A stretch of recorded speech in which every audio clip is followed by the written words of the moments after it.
The state of Nevada was admitted to the Union in 1864. Since 1864, there have been 25 senators in its 148-year history. Today, Harry Mason Reid becomes the longest-serving member of Congress in the history of the state of Nevada. Senator Reid was elected to the U.S. House of Representatives the same year that I was elected in 1982 and became a member of the House in 1983. He became a member of the United States Senate in 1987. He has served with great distinction in both houses of Congress, serving his state of Nevada, and today is the highest-ranking Democrat in the United States Senate, serving as its majority leader. I would dare say, Mr. President, that you and I would probably not really know anything about the town of Searchlight, Nevada, were it not for Harry Reid. Harry Reid has told us so many stories of his youth and his background in that tiny town and what brought him to this station in life today. I almost feel if there were a town or high school reunion, I could attend it with Harry and look around and recognize a lot of people there, because I've certainly heard stories about his youth and the people that had a dramatic impact on his life from the time that he was growing up in Searchlight, Nevada. We know he came from modest circumstances.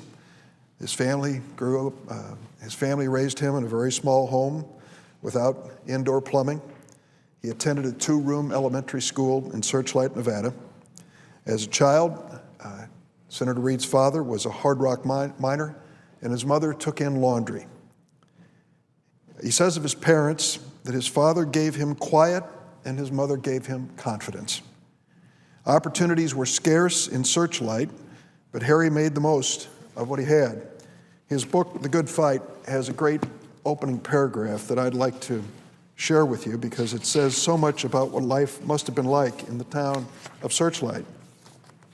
Harry wrote in his book, "I come from a mining town, but by the time I came along, December 2nd, 1939, the leading industry in my hometown of Searchlight, Nevada, was no longer mining, it was prostitution. I don't exaggerate," he wrote. "There was a local law that said you could not have a house of prostitution or a place that served alcohol within so many feet of a school. Once, when it was determined that one of the clubs was in violation of the law, they moved the school." It says a lot about Searchlight. It also says a lot about the circumstances that he faced growing up. He made the most of what he had. Between hitchhiking more than 40 miles and staying with extended relatives, Harry was able to attend Basic High School, the nearest high school to Searchlight.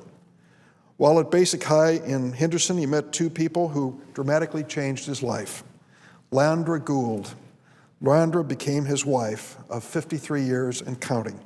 And Michael Callahan, who was a coach and a teacher, a mentor, and a friend. Harry Reid said of Michael Callahan, he was the toughest man he ever met. Harry Reid played high school baseball with Ray Martinez, who would become his chief of staff, Donnie Wilson, who also would go to work for Reid in Washington.